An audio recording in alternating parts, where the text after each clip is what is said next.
Friends, मैं मनप्रीत सिंह आज आपके साथ क्वाड्रेटिक इक्वेशन की 4.3 एक्सरसाइज के दो बहुत ज्यादा important question, very important question number 8 and question number 9 start करूंगा। तो चलिए शुरू करें।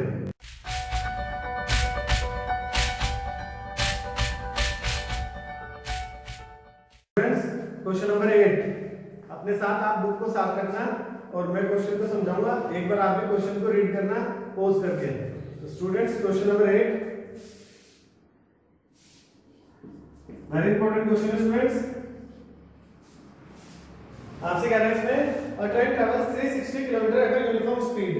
एक ट्रेन है जिसकी स्पीड यूनिफॉर्म है, 360 किलोमीटर की डिस्टेंस को ट्रैवल करता है। If the speed had been 5 kilometre per hour more, अगर ट्रेन की स्पीड को बढ़ा दिया जाए it would have take 1 hour less. जब किसी चीज की स्पीड बढ़ेगी तो उसको पहुंचने में टाइम कम लगेगा। या अपने आप लॉजिकली भी समझ सकते हो कि अगर आप किसी चीज को ट्रैवल कर रहे हो और अगर आप उसकी स्पीड को इंक्रीज करोगे तो आपको टाइम कम लगेगा उस जगह डेस्टिनेशन में पहुंचने में। मान लो आपको अपने घर जाना है किसी डेस्टिनेशन पॉइंट से, और अगर आप अपनी स्पीड को कम या ज्यादा करके जाओगे तो टाइम में चेंज आएगा ही आएगा। तो अब उसने कहा कि एक यूनिफॉर्म स्पीड से जब ट्रेन चलती है तो उसकी स्पीड तब उसको 360 किलोमीटर डिस्टेंस करने में यूनिफॉर्म स्पीड लगती है। अब अगर उसकी स्पीड को 5 किलोमीटर पर आवर इंक्रीज कर दिया जाए it would take 1 hour less for the same journey। अब उसे जो पिछली वाली स्पीड थी उससे 1 hour लेस लगेगा। अगर आप उसकी स्पीड को इंक्रीज करोगे तो आपसे कहते हैं find the speed of the train. Train की स्पीड बतानी है। मैंने आपको बताया इन क्वेश्चन में स्टेटमेंट बेस्ड में जो चीज आपको राइट करनी है उसी को ही, जो चीज आपको फाइंड करनी है उसी को ही आप राइट करो। तो उसने आपसे कहा find the speed of the train, that speed of a train is equal to x kilometre per hour. Student, distance इसमें आपके पास दे रखा है, distance is equal to 360 kilometre. अब स्पीड, डिस्टेंस और टाइम में फिजिक्स का रिलेशन होता है, speed is equal to distance upon time. तो आपको वो रिलेशन यूज करना है फिजिक्स का। अब इस केस में जब गाड़ी की speed x kilometre per our थी और अगर उसे 360 किलोमीटर डिस्टेंस चलनी हो तो कितने टाइम में डिस्टेंस ट्रैवल करेगी, तो वो टाइम आप t1 मान लो, that time taken is equal to t1, small t मान लिया स्टूडेंट्स, t1। अब टाइम, स्पीड का फॉर्मूला होता है speed is equal to distance upon time. Now students, time का फॉर्मूला हो जाएगा time is equal to distance upon speed. Time कितना स्टूडेंट्स, t1, डिस्टेंस कितनी है 360 और स्पीड कितनी है x। अब उसमें कहा आपसे कि अगर स्पीड को 5 किलोमीटर पर आवर इंक्रीज कर दिया जाए तो नाउ न्यू स्पीड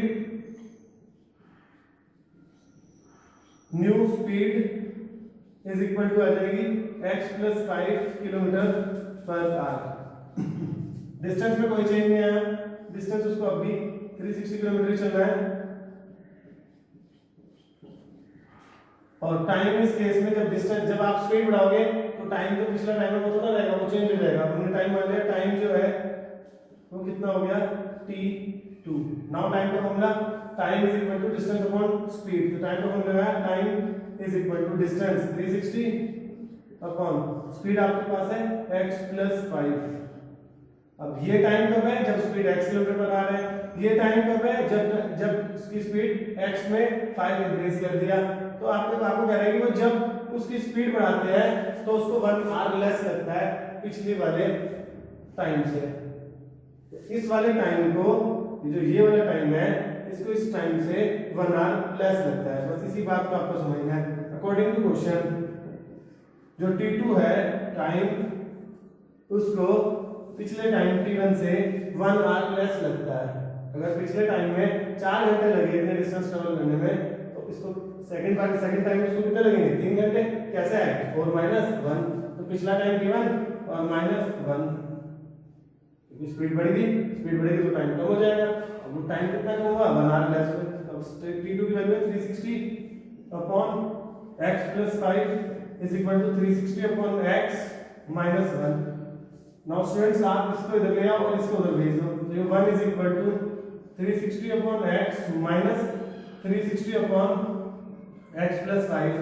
एलसीएम ले लो स्टूडेंट आपने यहाँ पे x and x plus 5, x cancel, ये आ गया 360 bracket x plus 5 minus 360x, इसकी मल्टीप्लाई इधर कर दी 1 से, x bracket x plus 5 is equal to 360x और ये प्लस 500 5 से 33 5 से 15 और 18 माइनस 360x, ये कैंसिल, एक प्लस का एक माइनस का मल्टीप्लाई करो x square plus 5x is equal to 1800, ये आपके पास आ गया x square plus 5x minus 1800 is equal to 0।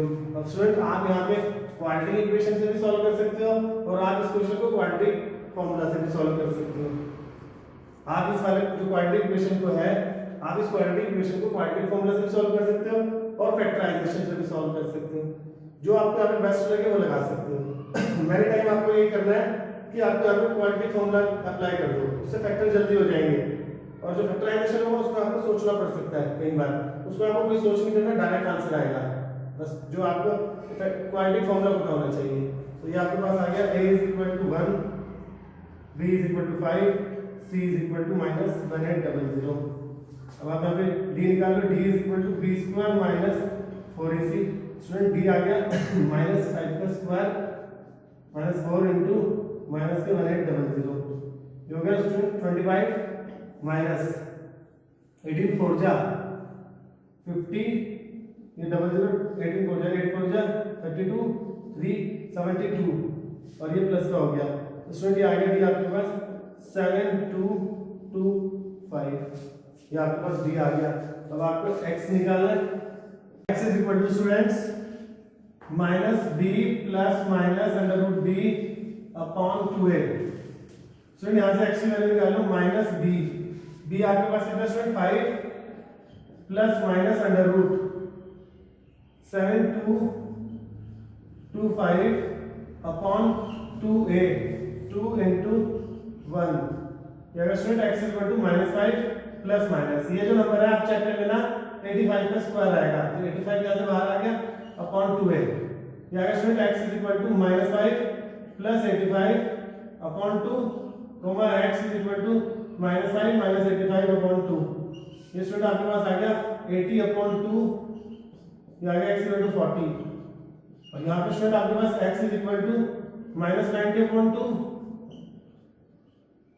x की वैल्यू आ गई -45, स्टूडेंट ये रिजेक्ट, क्योंकि नेगेटिव वैल्यू आप रिजेक्ट करोगे, आपके पास x की वैल्यू आ गई 40 और x की क्या था speed of train, speed of train आ गया आपके पास student, speed of train is equal to 40 kilometre per hour. So student, pause the video to note it down. Students, ninth question, very important question for board examination.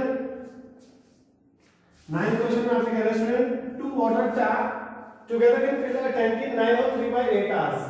दो tap हैं आपके पास, एक tank, इस tank को fill करना है, और दो टैप हैं आपके पास, एक टैप लार्जर डायमीटर वाला है और एक टैप स्मॉलर डायमीटर में है स्टूडेंट्स, और ये दोनों टैप ओपन है, इससे वाटर जो है इस टैंक में जा रहा है, और ये दोनों मिलके टैंक को 9 होल 3/8 आवर्स में फिल कर देते हैं। ये जो दोनों टैप हैं ये मिलके इस टैंक को 9 होल 3/8 का मतलब होगा 9 × 72 और 75 अपॉन 8 आवर में ये पूरा टैंक फिल हो जाता है। आपसे कह रहे थे tap of larger diameter takes, जो अगर लार्जर डायमीटर वाला टैप है ये 10 आवर लेस लेता है to fill 10 hour less than the smaller one to fill the tank. इस वाले टैप से 10 घंटे कम लगते हैं टैंक को फिल करने में, अगर ये सेपरेट चलाए जाए तो इसको 10 घंटे कम लगते हैं, क्योंकि इसकी डायमीटर ज्यादा है तो ज्यादा पानी इसमें से आएगा। आपसे कहते हैं कि find the time in which each tap can separately fill. दोनों टैप का सेपरेट अगर ओपन किया जाए तो ये सेपरेटली कितने टाइम में फिल करेगा और ये सेपरेटली कितने टाइम में फिल करेगा, ये आपको बताना है। तो student, time taken, let time taken by smaller tap is equal to x hours. तो time taken by larger tap is equal to 10 hour less 10 minus x hours.